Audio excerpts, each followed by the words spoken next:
ॐ मनोजवं मारुततुल्यवेगं जितेन्द्रियं बुद्धिमतां वरिष्ठं वातात्मजं वानरयूथमुख्यं श्रीरामदूतं शिरसा नमामि। ॐ हनुमते नमः। ॐ अञ्जनापुत्राय नमः। ॐ वायुसूनवे नमः। ॐ महाबलाय नमः। ॐ रामदूताय नमः। ॐ हरिश्रेष्ठाय नमः। ॐ सूरिणे नमः। ॐ केसरीनन्दनाय नमः। ॐ सूर्यश्रेष्ठाय नमः।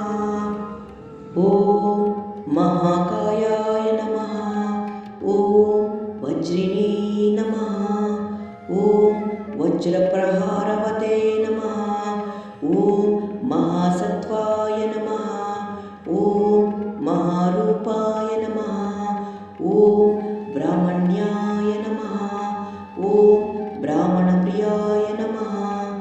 ॐ मुख्यप्राणाय नमः। ॐ महाभीमाय नमः। ॐ पूर्णप्रज्ञाय नमः।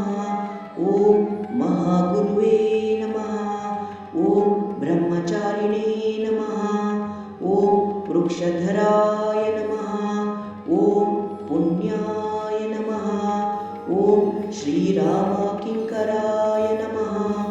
ॐ सीतशोकविनाशिने नमः। ॐ सिंहिकप्राणनाशकाय नमः। ॐ मैनकगर्वभङ्गाय नमः।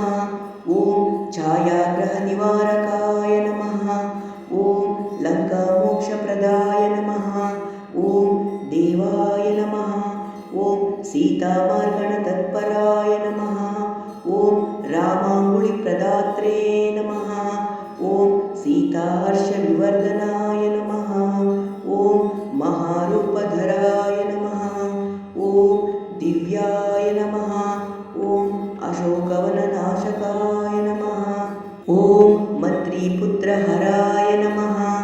ॐ वीराय नमः।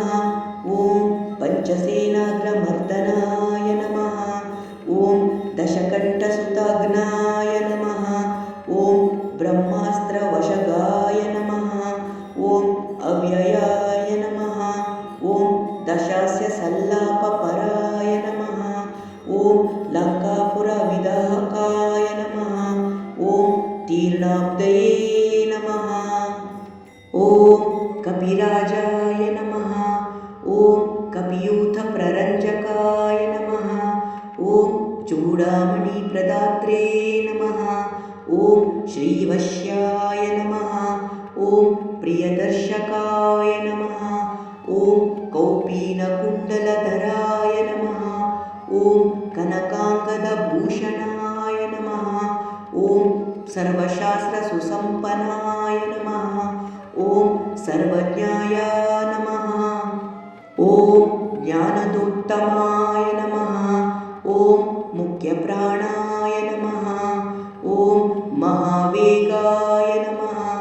ॐ शब्दशास्त्रविशारदाय नमः। ॐ बुद्धिमते नमः। ॐ सर्वलोकेशाय नमः। ॐ सुरेशाय नमः। ॐ लोकरञ्जकाय नमः। ॐ लोकनाथाय नमः। ॐ महादर्पाय नमः। ॐ सर्वभूतभयपहाय नमः। ॐ रामवाहनरूपाय नमः। ॐ सञ्जीवचलभेदकाय नमः।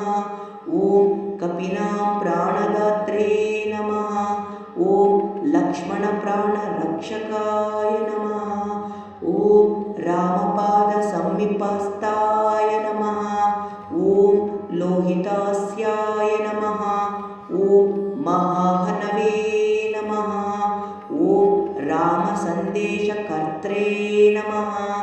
ॐ भरतानन्दवर्धनाय नमः।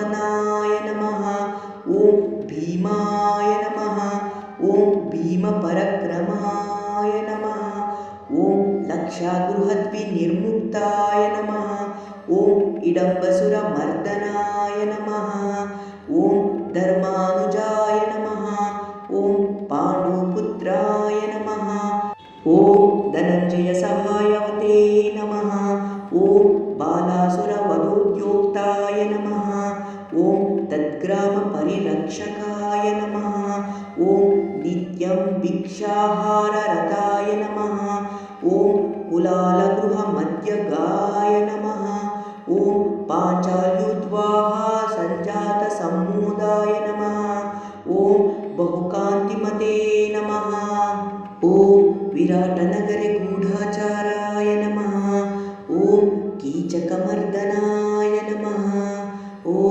दुर्योधननिहन्त्रे नमः ॐ जरासन्धविमर्दनाय नमः ॐ सौगन्धिकपहत्रे नमः ॐ द्रौपदीप्राणवल्लभाय नमः ॐ पूर्णबोधाय नमः ॐ व्यासशिष्याय नमः ॐ यतिरूपाय नमः ॐ महामते नमः ॐ दुर्वादिगजसिंहस्य तर्कशास्त्रस्य खण्डनाय नमः ॐ बौद्धागमविभत्रे नमः ॐ संख्याशास्त्रस्य दूषकाय नमः ॐ द्वैतशास्त्रप्रणेत्रे नमः ॐ वेदव्यासमतानुगाय नमः ॐ पूर्णनन्दाय नमः ॐ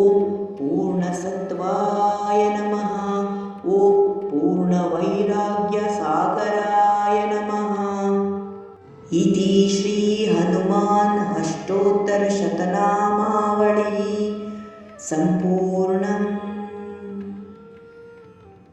आपत्सहाय श्री आञ्जनेय मङ्गलदातः श्रीरामदूत मैनकपर्वतशापविमोचन सीतानन्द महानुभाव नमो नमः।